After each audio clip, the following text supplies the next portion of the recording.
বিদ্যালয়ে এসে ধর্মান্তকরণ ক্লাস ফাঁকি দিয়ে নামাজ আদায় করতে মসজিদে যাওয়া, হিন্দু ছাত্রদের তুলসী মালা পরে বিদ্যালয়ে আসতে বাধা দেওয়ার মতো একাধিক অভিযোগ উঠল মুসলিম সম্প্রদায়ের 2 শিক্ষক ও 1 শিক্ষিকার বিরুদ্ধে।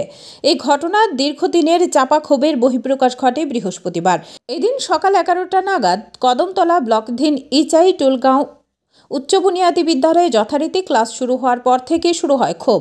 স্থানীয় এলাকাবাসীরা জানান, দ্বিতীয় শ্রেণীর এক ছাত্র সোনালী মালাকার নাকি নিজের গলায় তুলসী মালা পরে বিদ্যালয়ে আসত, কিন্তু তাতে বাদ সাধে শিক্ষিকা রূপালী বেগম। তিনি নাকি প্রতিদিনই এই ছাত্রীকে মালা খুলে আসতে বলেন এবং একসময় চুলে ধরে মারধরও করেন বলে অভিযোগ। এখানেই শেষ নয়, বিদ্যালয়ে 2 মুসলিম শিক্ষক অকিল আলী ও আকরাম হোসেন প্রায় ক্লাস ফাঁকি দিয়ে পাশের মসজিদে যান নামাজ পড়তে। তাছাড়া ক্লাসে ওই শিক্ষক ইসলাম ধর্ম নিয়েও চর্চা করেন, এমনই গুরুতর অভিযোগ ছাত্রছাত্রী সহ অভিভাবক মহলের। তবে এই ঘটনার বিপদ বুঝে এদিন বিদ্যালয়ের ইনচার্জ সুভাষ নাথ ছুটি নেয়ার মিথ্যে কথা বলে বিদ্যালয়ে আসেননি। এদিকে ঘটনা বেগতিক আকার ধারণ করার খবর পেয়ে ধর্মনগর থেকে ডিও তথা বিবিআই বিদ্যালয়ের প্রধান শিক্ষক রঞ্জু শর্মা ঘটনাস্থলে ছুটে যান। পরে তিনি খবর নিয়ে জানতে পারেন বিদ্যালয়ের ইনচার্জ সুভাষ বাবু কোনো প্রকার ছুটি নেননি, অর্থাৎ ছুটি না নিয়েই ছুটি নিচ্ছেন বলে অন্যান্য শিক্ষকরা মিথ্যে কথা বলেছেন। পরে সঙ্গে সঙ্গে স্থানীয়রা আরও ক্ষোভে ফেটে পড়েন।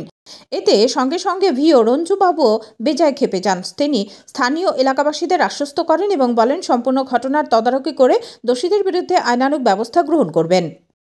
এই স্কুলে যাওয়ার দরকার নেই, যেহেতু তারা যে পরিস্থিতি শুরু করছে কেন ধর্মান্তরিত করার চেষ্টা হয়। সম্পূর্ণ প্রমাণ হয়েছে, তারা স্বীকার পাইছে, তারা মসজিদও যায়। ইভেন আজকে তাই মিথ্যা ছুটি লইছে, ভয়ে তাই আন্তর্জাতিক ছুটি লইয়া বই থাকছে, রেকর্ডে কোনো ছুটি তার নাই, তারা ছুটি না লইয়া। ইনচার্জের নাম কি? সুভাষ নাথ। আর মহিলাটারও তাই ছুটি দিয়েছে ইচ্ছা করিও, কারণ জানে ঘটনাটা এরিয়াতে স্প্রেড হয়ে গেছে, সবাই আইব, তার কারণে দুজন বইয়া রয়েছে আইসে না। মসজিদের সাইডে নমাজের উদ্দেশ্যে যায়, তাহলে কিন্তু ওরা পাবলিকের হাতে বিটা রাখছে, এটা পরিষ্কার।